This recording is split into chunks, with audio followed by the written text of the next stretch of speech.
Tack ska du ha, Josef. För du mig vetligt är det första gången du medverkar i ett lördagsprogram av den här typen. Ja, det är det allt. Och när vi nu har glädjen att ha dig här så vore vi väldigt glada om du ville sjunga en sång. Vill du det? Jo då. Jag ska sjunga en svensk sak. Till havs av Gustav Nordqvist. Tack ska du ha.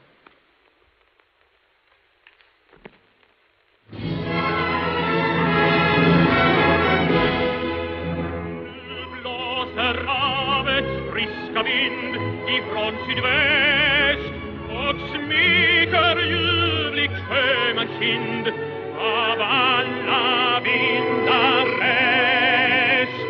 Till havs, till havs, till storm, till järva jag, till havs, till storms, armen på vatt, till havs. Och ändlös leder livet fritt, ett rivets tvång. När havet sjunger grönt och vitt sin höga frihetssång.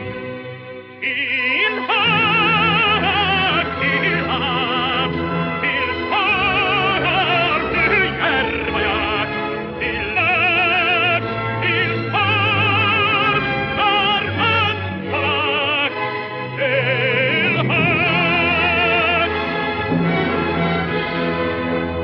Sväll härligt sköna segelsväll i vindens döst, flyg fram